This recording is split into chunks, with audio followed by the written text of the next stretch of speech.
Hello, everybody. We'll start as promptly as possible. I'm Ian Williams from the Foreign Press Centre in New York, and today we have the pleasure of uh, my case reuniting with Carne Ross, um, the diplomat anarchist or the anarchist diplomat, whose blog is well worth following for a different view, and certainly not the duck speak of many diplomats that we get. And I suppose it helps that he's an ex-diplomat, so he's been able to stop lying for his country or for any other, I suppose. No, I still lie for other countries. Uh, and Khan's setup was on the sanctions committee with Iraq and saw the ugly side of Western diplomacy. And I remember memorably, it's one of those footnotes of UN history. You tried to get classical music played to calm everybody down, as I remember. That's right. It was, in fact, any music. We started with Paul Weller singing Wild Wind, Wild Wood, because we let every delegate pick their own song. Oh, and I don't suppose that was a diplomatic triumph. Depends on taste. Well, it wasn't. It wasn't. I mean, inside the room where we were negotiating the resolution, which had hitherto been a very hostile and antagonistic atmosphere, it really made a big difference because it personalized the people on the other side of the table. But then at ambassadorial level, somebody complained about it. I think it was the Bahraini ambassador and said this was completely inappropriate given the suffering of the Iraqi people. I could see his point, but it was a pity it had to come to an end. Oh, shame. Anyway, your career moved on. You moved and set up Independent Diplomat, which was a sort of off the peg diplomacy for places as various as Somaliland and Western Sahara and I think East Timor. And by a strange coincidence, these were the type of anomalous, overlooked causes which I've spent many years following, and especially Western Sahara lately. Um, and Somaliland as well, since I'm a charter member of the Somali Seamen Social Club in Liverpool. So I was more aware of it than most. Um, so Khan was trying to get them how to put their best foot forward diplomatically, and since has started his blog, the Anarchist Diplomat, which has Diplomatic anarchist. the Diplomatic Anarchist, which has aperçu insights into angles. And that's really where we're coming to today, because it seems that diplomacy is not so much a dying art as a strangled art as we look at this White House coming up and the recent debacle of the American diplomacy over Ukraine, not to mention Palestine, is yet another example. But Palestine we were expecting. Um, Ukraine has been a complete turnaround, and as we somewhat apocalyptically said in the blog, it's the end of the world as we know it, since it's upended all of the sort of stuff that we took for granted about relations. And also, I'd like you to go into, you mentioned, for example, Sergei Lavrov, who is the Leopard, and the mouse, who is Rubio, and possibly even Trump, and just how ill-informed and not just that, but badly techniqued their diplomacy is. If you're playing poker, you don't display your hand right at the beginning and then throw it away with the same gesture. You at least hold some in reserve. You don't say we're not going to, whatever happens. But this is a trait of American diplomacy because I think you were there when during Bosnia when Bill Clinton told Milosevic exactly what he wanted to hear, that on no account will we put American troops on the ground. Well, you can decide not to put American troops on the ground. The minute you say it to a thug like Milosevic, then you're giving the game away. He's got nothing to fear. And in fact, he did eventually capitulate when the threat of NATO troops on the ground was raised. I actually spoke to the Yugoslav diplomat who got the message from an Italian in the NATO conference that said they were sending in troops, and Milosevic surrendered, pulled it. He had to rush to the flagstaff to pull the flag down quickly. It's sort of, how should I say, it's illustrating Teddy Roosevelt's point about speaking softly and carrying a big stick. The big stick is often forgotten, or even implying that you have a big stick. So would you, in the light of all of this, describe the consequences of last week's volte-face in US diplomacy?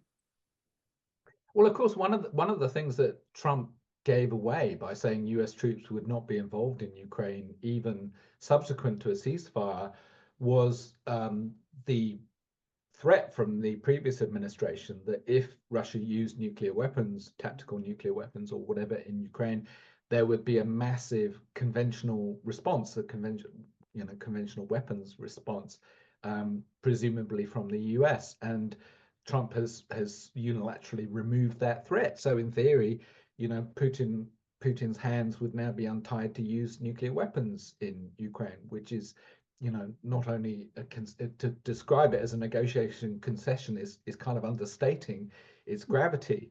But to answer your question, I was looking at Rubio and Lavrov in Riyadh, sitting across a very ornate table from each other, thinking Lavrov looked like a big fat cat with a very small mouse in front of him. And it struck me that Lavrov is an extraordinary diplomat with more than 50 years experience as a diplomat. And 20 odd years ago, I was observing him at the UN Security Council, where he was by some measure the best ambassador on the council, despite the self-regard of the other Western ambassadors. He was easily their measure. He was multilingual. He would, to give an example, he would speak in Russian into the microphone. This was in informal consultations, and of course that would be translated into all the UN languages.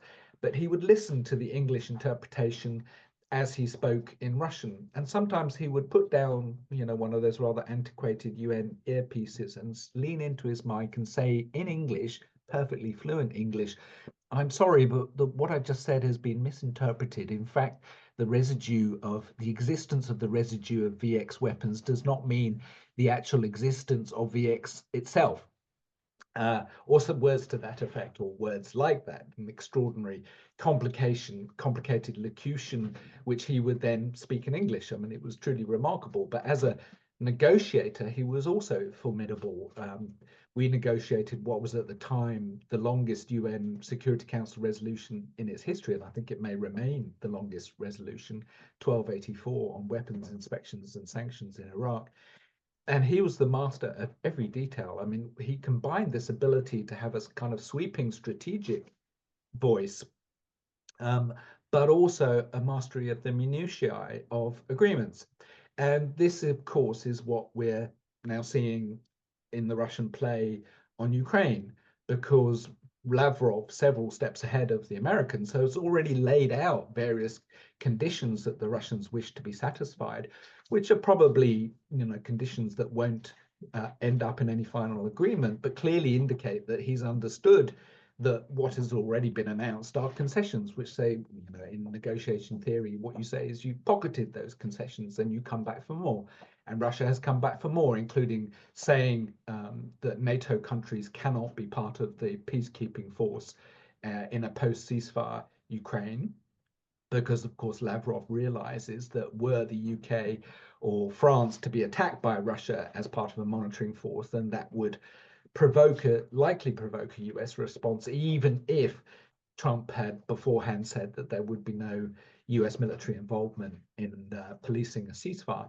Likewise, Russia has now said that it wants more territory than the territory it already occupies in Ukraine, which is an extraordinary and outrageous demand, but one they clearly feel is worth trying, given the amount that the Trump people and Trump himself has already conceded. Of course, this leaves Ukraine in a remarkably weak and bad position, as they will surely realize, where their only option, if they don't like the terms that the Russians and the Americans are agreeing, which it's already clear they won't like those terms, their only option will be to continue fighting, albeit without US military support, which is a very unenviable option, of course.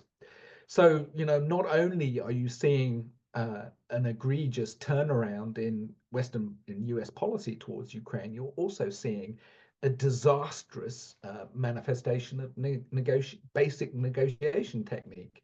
Above all, that you don't give away your concessions at the beginning of the negotiation. Obviously, Munich is the totem to which to compare this, and there are other similarities in that certainly, as we were just discussing before we came on, Gorbachev's concessions with perestroika were not reciprocated by the West, which the US and the US in particular, but Britain as well, treated Russia as a conquered state, which I know, having spoken to him, this is something that personally deeply rankles with Lavrov. He really feels a personal grudge on this. He was dissed repeatedly and treated as a mosquito in the room by the Western diplomats, despite despite Soviet accomplishments or whatever. This still rankles, and obviously it's one of the factors. I'm not saying it excuses, but it to some extent explains the Russian position. The fact that they were dissed so severely and badly. And I mean, I would say that the American economic advisors that were sent to the Soviet Union to help the transition probably did more damage than a sort of whole flotilla of nuclear weapons to the Russian economy. I mean, they destroyed it. Bit much like privatization in Britain, but that's a separate grudge. Well, I think that's absolutely right. I think disrespect was a major motive for Lavrov when he was on the council.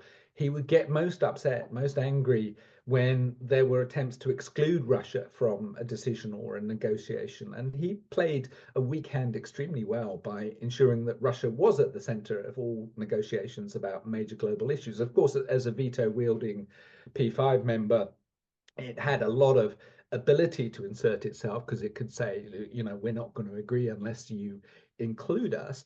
But that didn't stop, the West and the US. This was the kind of height of the unipolar moment in the late 90s, the early 2000s. Didn't stop the US excluding countries like China from their deliberations. I mean, I have to say, not being anti-American, that the Americans were by far the most guilty of the dissing problem. I remember Richard Holbrooke being extremely dismissive of all Security Council members, not just the Russians, but no sense of a requirement to be respectful to other countries if you wanted to bring them along. And this, of course, is a function of power. And this is what we're seeing with Trump, is that when you're powerful, you can just say whatever you want. And I remember, in fact, it was Holbrooke. Other people have to go along with it. Holbrooke characterized the, one of the great mysteries of all of this is, of course, why is Russia on the Security Council and it's not mentioned in the UN Charter? And the answer, according to Holbrooke, was Sir David Hannay, the British ambassador, sneaked in and changed the nameplates overnight when no one was looking, because it was in no one's interest to have the issue broached in the open. Nobody wanted to say Russia shouldn't have it, but there were, serious reasons to question it. And it was Holbrooke who went public, sort of semi-public, and explained what he thought had happened. And that was being dismissive of his best British ally, Sir David Hannay, at the time, and as well as Russia. He was humiliating both, really. It's not diplomacy as we know it. I think humiliation plays a much larger role in diplomacy than we think, as it does in human affairs. There's no question that Putin, like Lavrov, felt humiliated by the fall of the Soviet Union, the collapse in its influence, the wholesale kind of surrender of what it was, and that motivates him to this day. And I think that's right. And I think the occasions where other countries have ignored, for instance, the authority of the UN Security Council, still rankle. Lavrov is still prone to talk about Kosovo in 1999, where there was, of course, a NATO intervention without UN Security Council authority. He still talks about the 2003 Iraq invasion, the US-led Iraq invasion, which, of course, was also not authorized by the Security Council. And these he sees as kind of precedents where the West ignored the rest of the world, and thereby kind of legitimizing what Russia has done in Ukraine. He sees this long continuum of which, of course, people like Trump are blissfully unaware. Just to reinforce that, over drinks at the delegates' lounge in the UN, Lavrov once told me, he said, we never voted no on Kosovo, but no one ever asked us. We could have been involved, and it was there. Similar with the Libya resolution, where for once it was there and the Russians were sort of given a hand on the tiller, but they weren't given a tiller in the end. Yeah. To all the fine details, they were excluded and meant that they were forever afterwards an opponent of what was going on, and also lost some measure of control over events as a result. Yeah, it's the not being included that rankles. It's not so much if they say no and the others still go ahead, it's the not being included in the first place that seems to hit their buttons more than anything else. Yeah, he confessed several times that what Milosevic was doing in the Balkans was intolerable. But it was once again, it was this strength of the strength of Russia's position being dissed that got him. So where do we go from now? What possible outcomes are there to retrieve? It's Trump. I won't say his team because his team seem to be non-entities, but Trump is a creature of caprice, and I've suggested that maybe Putin will inadvertently put his finger up Trump's nostrils at some point and provoke a somewhat disproportionate response. What do you think?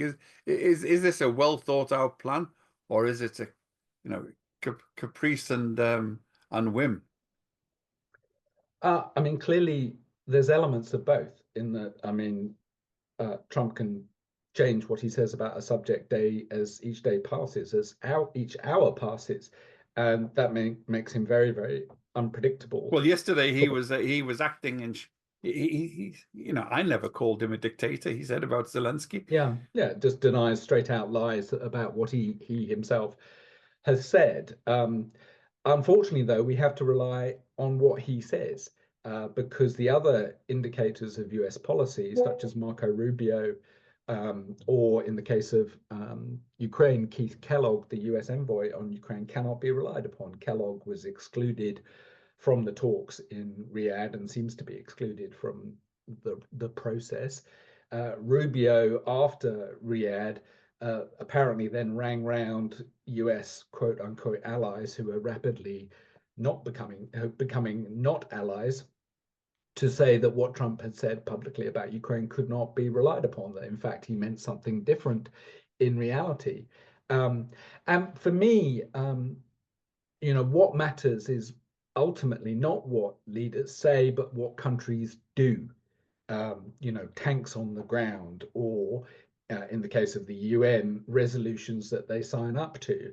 And on that calculus, what happened in the General Assembly was absolutely incredible because it did mark a dramatic shift in US policy on this seminal issue of Ukraine. You can't walk back. You can't say, oh, no, we didn't vote for that resolution yesterday, as Trump might attempt to do. The US voted for it. That was a considered US position to vote against, not only abstain, to vote against a resolution supported by Ukraine and most of American European allies, but supported by Belarus and North Korea and others, and Russia itself, of course. I mean, an absolutely extraordinary indication. So I think, we're going to have to learn to take these measures of what Trump foreign policy means more seriously. We're going to have to try to look beyond the rhetoric and look at what the US actually does in places like the UN, where, of course, the fun and games hasn't even started because you don't have Elise Stefanik yet in situ. When she gets there, I think you can expect a lot more excitement. Well, yes, baying at the moon. One normally tries to stay respectful of people in authority. But in fact, it's one of America's problems is they're always respectful of people in authority, even when they don't deserve respect, as is happening now. But we have, you were watching. This has implications beyond Ukraine, disastrous implications for Ukraine, which one can really feel for. But I mean, there are the questions of the influence of the United Nations. If you can reverse not just the United Nations resolution, but basically the founding principle of the UN, often honored more in the breach than the observance of non-acquisition of territory by force. Remember it was Sudetenland and Manchuria before the Second World War, which provided the impetus for the charter in how it was done, how it was framed afterwards. So basically, Trump has now, on 3 occasions at least, in Western Sahara, in Israel, Palestine, and in Ukraine, put his seal of approval on the acquisition of territory brutally acquired by force, which rather weakens his diplomatic hand when it comes to issues like Taiwan, for example, if the PRC decided that they were going to move on that. So he would see these issues as principles as being completely irrelevant. Principles and international law mean nothing to him. So the principle that he had respected in one context and undermined in another context, that's a meaningless idea to him. What matters in the case of Taiwan is simply the question of whether the US will use force or not to deter a Chinese attack or repel a Chinese attack. The fact of international law is, it's not only that they obviously repudiate the role of international law, whether it's the ICC or Security Council resolutions or whatnot, it's that it barely exists as a concept worth considering. Stefanik, in her what she said about the UN in the run-up to taking the ambassadorial seat, indicates the same thing, that her concerns are not about the rule of law or the implementation of the UN Charter, but simply about the projection of American interests, whether it's support for Israel, decrying the UN and UNRWA in particular as anti-Semitic, supporting particular agencies they like, not others that they don't like.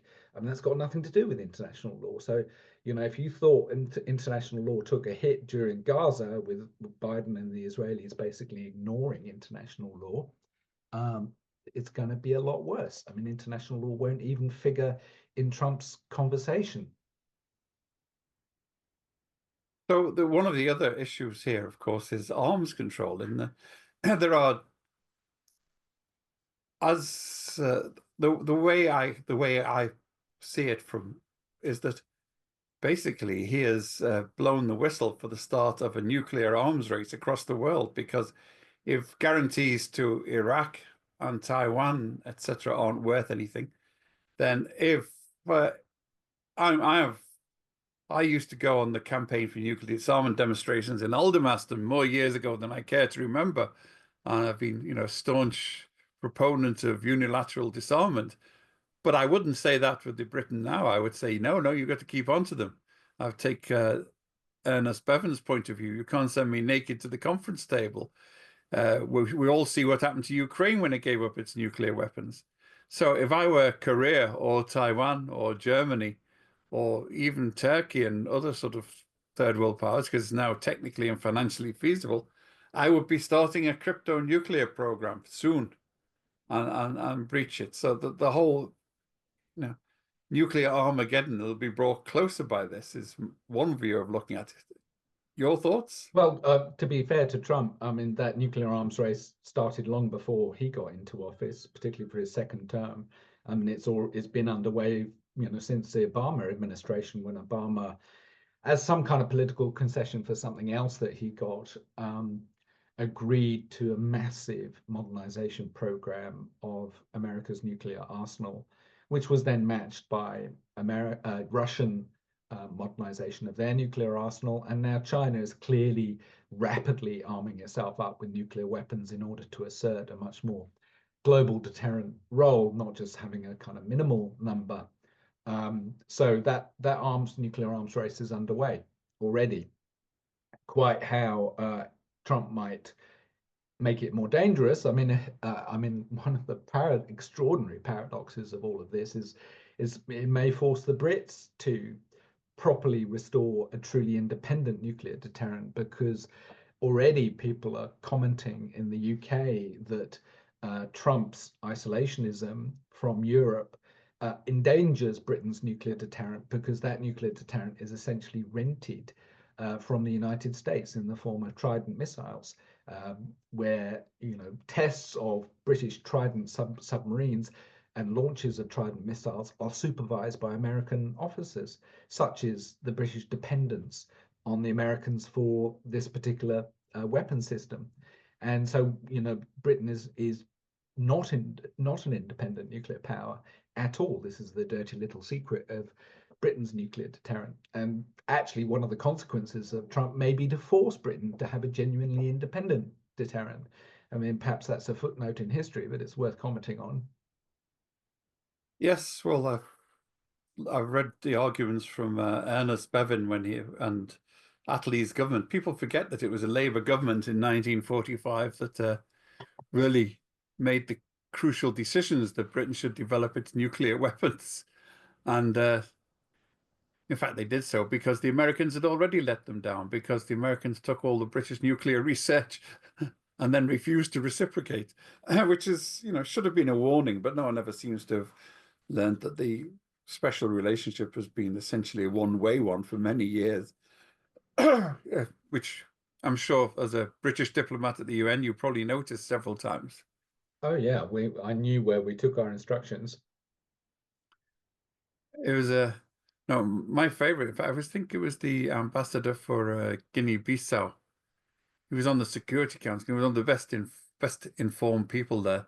And during the Iraq War, I don't know whether he knew this. Once he got a decision from his capital that he liked and voted for in the Security Council, he took his phone off the hook, because the Americans were coming saying, "No, your capital has changed its mind." He said, "Well, I haven't heard," and of course he made sure he didn't hear, because he took the phone off the hook. It was very, very risky strategy. It probably wasn't ambassador for much longer. But I've noticed, Ian, that there's in fact a question in the chat from Simon. Yes, from Simon what Locke. is Trump's end goal? Well, I mean, to try to answer that, obviously a high degree of uncertainty, but there are some consistent themes. One is America first, which is the promotion of American interests, particularly commercial interests in all circumstances, regardless of the politics. So, the pursuit of commercial opportunities, ideally for Trump himself, but also for American business, wherever, whenever, including by the aggressive deployment of the threat of tariffs. We haven't seen actual tariffs yet, but the threat of tariffs to secure better trading conditions for American companies. That seems to be one consistent thread. The other thread was made all too clear by Vance's extraordinary speech at the Munich Security Conference, where he said that we do not share the values of the Western European democracies. We don't, in fact, share the values of the West. And instead, they are overtly supporting autocratic and right-wing movements and governments around the world. So that too seems to be a particular thread. Whether it's the AfD in Germany or cozying up to Putin, concerns about human rights or the actual practice of democracy seem to be they're not even on the list at all in terms of American priorities. So those two things, I think, are consistent threads. They don't necessarily paint a picture of what the end game is to all of this, but they do give us some insight into what we can expect from American strategy and tactics under Trump. If you read the confirmation hearings of Rubio, Stefanik, and others, again, the common thread is this business of America first. I know all diplomats are supposed to promote their national interests, but there is no mention of things like human rights, international law, democracy, all the rest of it. It is American interests, which presumably are interpreted as trade interests, because the other thing that Trump does talk about is his desire for America to be less involved militarily in the rest of the world. I'm looking at Syria particularly closely at the moment for various reasons, and it is quite likely that Trump will withdraw the American military presence in northeast Syria, which will have very dramatic consequences for the Kurds of northeast Syria, but also for the final makeup of Syria's constitution. And Trump tried to do this during his first term, so there's a certain continuity to his preferences in that regard. Also, withdrawing American troops from Western Europe, without saying where those troops would go, except back to the American homeland. Massive cuts in America's defense budget, 8% year-on-year cuts. So that kind of political military isolationism also seems to be a clear thread. Well, part of the problem is, I would have for many years been in favor of cuts in American defense budgets, but it's a particular purpose, because when we're saying it's America first, he often seems to be prepared to sell American interests for Putin's interests. You can see no clear gain for the US as a country, except possibly for Trump as a company, as a person. And it's this personal transactional level that seems, as we saw over the hornswoggling with trying to get Zelensky to implicate Biden, which is really disturbing, because coming up soon, by the way, in a week or two, we have Den of Spies by Craig Unger, which explains previous episodes on this, the October surprise, where the Iranians and the Iraqis and the Republican Party basically engaged in a conspiracy to keep the Republicans in power by Israel supplying weapons to Iran, despite all of the rhetoric. And there's been a sort of clear pattern of this, that the patriotic party is quite prepared to sell its country down the river in order to stay in power. And there's a lot of elements of this with Trump, the idea that he is, as Craig Unger on another of our press conferences pointed out, he's not a Russian agent, he's a Russian asset. And there is a distinction when you think about it. And that seems to be true. Do you have any thoughts about this? Is it America first, or is it Kremlin first? Or Trump first? I mean, whether he's an agent or not, his behavior has been remarkably helpful to Vladimir Putin. I mean, the big concession over Ukraine has been the restoration of US-Russia full bilateral relations, which of course comes with an easing of the economic pressure and the economic isolation of Russia that was caused by Ukraine. So a massive concession is not only has been offered, it's actually been given. The concessions that have otherwise been mentioned in the context of a Ukraine ceasefire have been suggested, but this has actually already happened, a restoration of full bilateral relations, which it can only mean a reduction in the economic pressure on Russia. However, I mean, yes, Trump's personal interests are always at play here, but also American global commercial interests. Again, I go back to Vance's Munich speech, where he talked about American tech companies. American tech is, of course, a massive part of the American economy, and they are looking at bullying countries into reducing any restrictions on American tech, including, their right to host violent or extremist content. So that will be a consistent theme even in Ukraine, where you could suggest that Trump is looking out for himself. This mining deal that has just been struck will presumably benefit American mining companies. I mean, they may be giving some kind of backhander to Trump, but this is not Trump incorporated. Maybe he will get deals to build skyscrapers in Moscow down the line. But the primary interest is for American companies. So I think the America First thing can be interpreted as a wish to support American commercial interests in general. which is, you know, consistent American policy. I mean, if you look back at we all revere Franklin Delano Roosevelt, but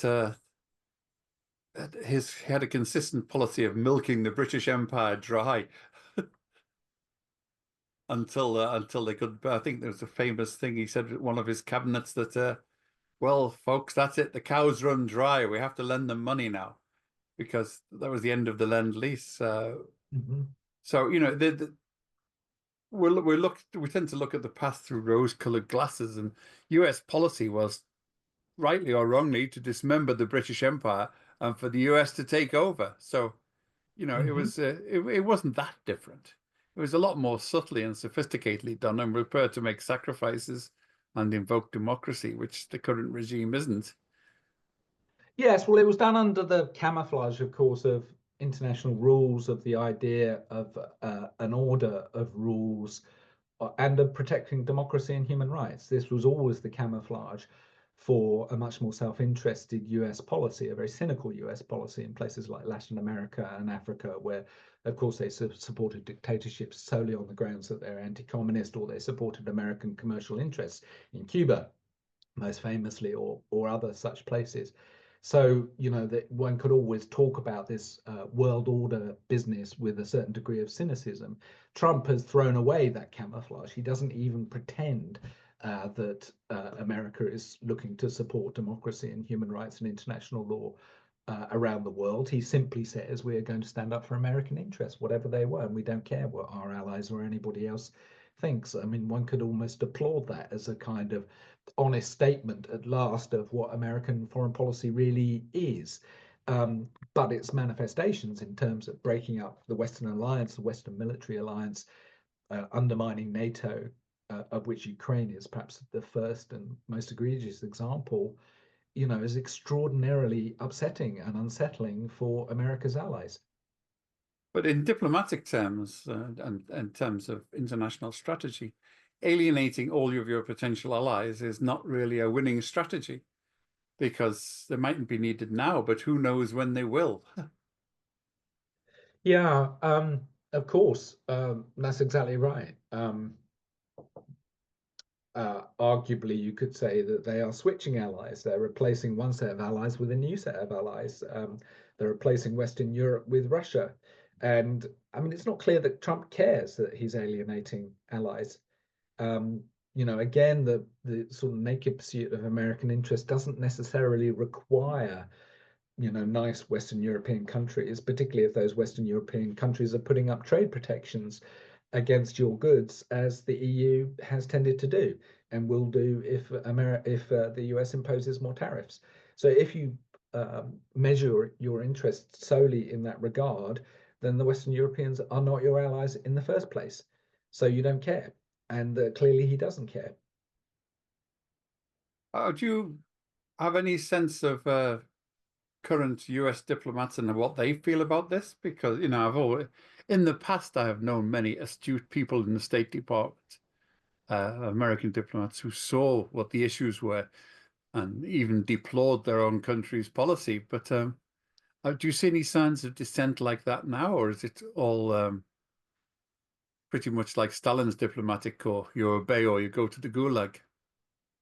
Um, I'm sure there is massive discomfort in the State Department, not least about their own jobs, because Musk has Yes. yet to come for the State Department, but he may yet. And there's a clear view on the MAGA right that the State Department is filled with kind of communist liberals who must be eviscerated if Trump is to lead a correct foreign policy. So, you know, the chainsaw will be coming for the State Department at some point. So I'm sure they're worried about their jobs. But I imagine if you're an American ambassador in, say, Kenya or Mozambique, it's absolutely mortifying what has already happened to USAID, for instance. I mean, it is shaming that America has pulled out so suddenly from, you know, these life-saving programs around the world. It's not just Ukraine or Gaza where, you know, American foreign policy has become disgraceful. It is also globally through the demolition of USAID. So I imagine, you know, if you care remotely about American influence, or indeed the humanity, the humaneness of what you are doing as a diplomat, then you will be appalled by what has happened. But as I know myself, one of the very troubling things about institutionalized bureaucrats, and I'd include diplomats amongst this, is that your ability to become brainwashed by the new team in town. And although the Trump administration is an extreme example of this, of a dramatic shift of ideology inside the American machine, it is remarkable how many people will rapidly accommodate themselves to the new dispensation. Suddenly you find all your colleagues going along with it. The papers in front of you, the telegrams, the communications you see, all contain a different kind of language. And you start using that language and those words yourself. You start deploying those arguments because you have to. That's what you're required to do. And it feels almost like you have to fit in with your own tribe. Even if your own tribe has suddenly changed direction, there's really no option but for you to go along with it. And resignation is a very difficult thing. I mean, I know this when I resigned, and that was from, the British Foreign Service, which was a relatively benign institution. Resigning today from the American Foreign Service, you're going to get absolutely hammered by the press. You're going to get threats from the Proud Boys if you do it remotely publicly. You're going to get denounced as a pedophile by Elon Musk. It's a pretty unpleasant prospect, as well as losing your career, your job security, your pension. So it's no easy thing. They, well, there's no easy results for anybody on this, but I know I have friends who are working with USAID programs in Africa on AIDS and vaccines for malaria and so on, and that's all and the interesting bit there, of course, it was George W. Bush, of famous memory, who's we saw the bad end of that with the resolution that you were forced to negotiate. But it was one of George Bush's signature achievements, which might get him a benign footnote in the history books, was him setting up the AIDS program. And that's now been scrapped at the cost of God knows how many potential lives lost. Yeah, no, it's devastating. It's appalling that they've done it. It would be devastating to be the one who implements it, as many as American diplomats now are. I was scrutinizing the American diplomats sitting around the US representative at the General Assembly, who I think is a career diplomat, not actually a Trump appointee. I was watching them, and their faces were, of course, as usual, fairly blank. But I was thinking, what on earth are those people thinking? They're voting with Belarus and North Korea and Russia against Ukraine. I mean, how could they possibly sit and allow themselves to do that? I mean, and I'm afraid my suspicion is that what has happened to them is what happens to a lot of diplomats, is that you become morally deadened. Your own moral conscience is silenced and becomes kind of stagnant and even dead, because you are required to go along with the wishes of your government. And this may have applied to Biden's diplomats as well, as they sent huge quantities of arms to Israel whilst it slaughtered children in Gaza. That requires a certain moral deadness to carry out. So it's not just Trump that is guilty of this phenomenon. I think as a practice, diplomacy is kind of presented as amoral. The practice of states is amoral, but of course it has profound moral consequences. It sort of reminds me of method acting, where you think yourself into the role. You get the lines, and Yeah. I am a Yes. lamppost, or I am Hannibal, or I am whatever. Yeah, You that's exactly right. It's a very good analogy. It's exactly that, but it's your whole life. um, you do it morning, noon, and night. And if you don't method act, if you don't fit yourself into the personality of the amoral, disinterested diplomat, then you can't continue, because it's impossible to maintain two sides of your brain. One, my own personal moral conscience, and the second, my work. There's ultimately a strain that the human brain cannot take. Well, I suppose in the end, one of our big problems is what can any of us do about it? If we have a government that's impervious to public opinion, that doesn't even recognize public opinion that disagrees. Are there any remedies that either people or countries can do? Could Britain and France and Germany have any effect on this? Well, not in their current posture, because their current posture seems to be to go to Washington and pay obeisance to Trump and desperately try to persuade him to do more of what you want and less of what he's indicated he wants, as Starmer has just demonstrated in his visit to Washington. No, I mean, it seems to me until the European countries grow a spine and stand up to Trump, he won't take them seriously. And of course, there are many measures in their toolbox that they could take. I mean, I find myself looking at the sorts of measures we would take against other authoritarian regimes, such as sanctions. I mean, that's not impossible. Tariffs are a kind of sanction which Trump seems willing to apply. Well, we can apply them to him. You can sanction individual officials if they commit war crimes or mass human rights abuses, as countries have done to Russia, for instance. These kind of tools are available, but it requires you to start regarding the US not as an ally, but as a country that you must deal with, sometimes adversarially. And the Europeans are not yet in that place, not even close, and they won't be, but until they have escaped their mental but also material dependence on the US, particularly in military terms.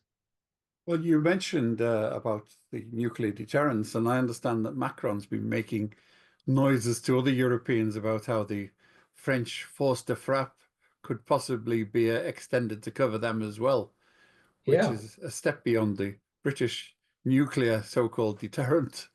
Well, the force de frappe is genuinely independent. It's French developed. The missiles are French developed, whereas the British one, the missiles are bought and, in fact, recycled from America. I mean, shiploads of Trident missiles are sent to Britain to put in British submarines, and then they're sent back to be repaired in America. I mean, it's literally a renting arrangement. And whatever nuclear posture the UK takes to change its nuclear policy is cleared with America. That is the extent of British poodleism, and the French, to their credit, are genuinely independent. It's not often we say this about the French, but indeed, it's they've been fairly consistent on seeing the dangers of relying on Washington without Yeah, yeah. Long without before some Trump hold. came along, and now it's going to pay dividends, that policy. Well, good on them. Are there any questions out there as the day goes on? Well, it looks like we should release people to go and ponder further about the future of the world and its awfulness. And to remind you that we have coming up Why Taiwan Matters, which is another sort of nuclear flashpoint by Kerry Brown, who is talking about diplomacy and the uses of ambiguity. And one of my favorites about George Bush in one of his statements was he doesn't, he told his speechwriters, don't put any nuance. And I think we're guaranteed that there'll be little or no nuance in the others. So March the 7th, Diplomacy Can Work, Putting Problems on the Back Burner in China, Taiwan, by Kerry Brown. Interesting neutral position. He sort of supports Taiwan, but not to the point of explicitly starting the war.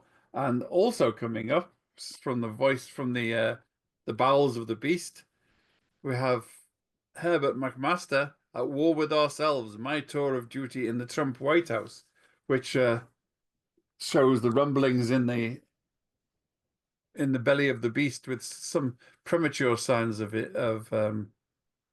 indigestion. Even before this lot came in, it'd be interesting to see what he says about the current regime.